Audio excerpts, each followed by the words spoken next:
we concluded that McCabe's decision to confirm the existence of the C.F. Clinton Foundation investigation through an anonymously sourced quote in a manner designed to advance his personal interests at the expense of department leadership was clearly not within the public interest exception.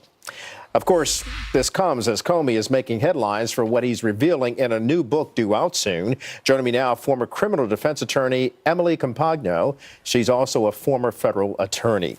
On the surface and the face of this is really something that you kind of scratch your head and say, what the heck was going on in the upper echelon of the FBI? What's your take on this? Exactly. I agree with you, especially in light of Comey's statements after McCabe was terminated, which said, look, he's being unfairly vilified and this man deserves all of our respect. Now they are at odds with their recollections of what is highlighted there in that report. And McCabe's team has come out and said Comey is completely wrong on this. So in terms of my takeaway, I think it's important for viewers to understand that this highlights really the friction between certain lawmakers and the Justice Department, and that as these investigations are ongoing, these lawmakers are calling for more transparency. Here we're seeing blatant conflicts of interest, obvious lies, and yet after McCabe's interview by 3 different committee heads last December, that stopped. So note that this IG report is part of a larger report. It's a portion of a report expected in May for potential misconduct of the FBI and DOJ prior to the 2016 election. So stay tuned for what the rest of that report might show.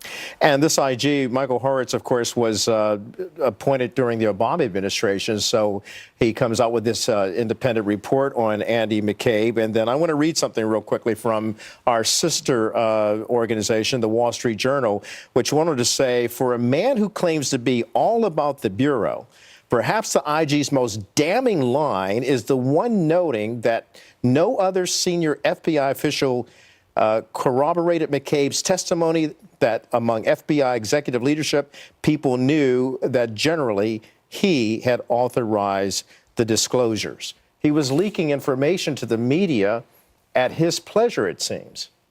At least that's what he's accused of doing.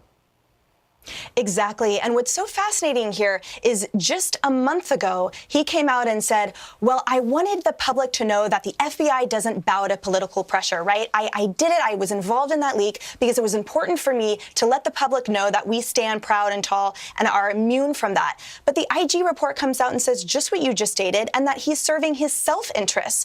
And which is worse? They're equally culpable. Both are not serving the public if we have half of the FBI serving political pressure and half serving themselves. Again, where is the transparency that now lawmakers are calling for so we can be assured that the investigations and that what's going on behind the scenes are above board? Emily, put your defense attorney hat on for me. How does he fight this?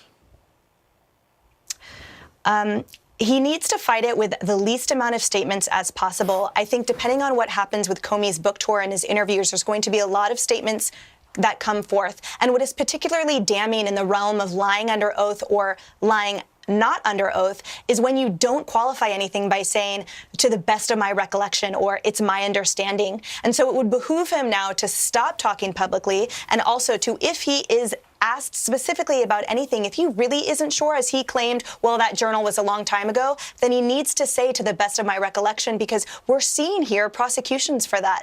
It's up to him. It's also up to President Trump to keep tweeting about him. He has already expressed his displeasure with Andy McCabe. We'll continue to follow the developments of this story. Emily, thank you for joining us today. Emily Compagno, appreciate you. Thank you. All right.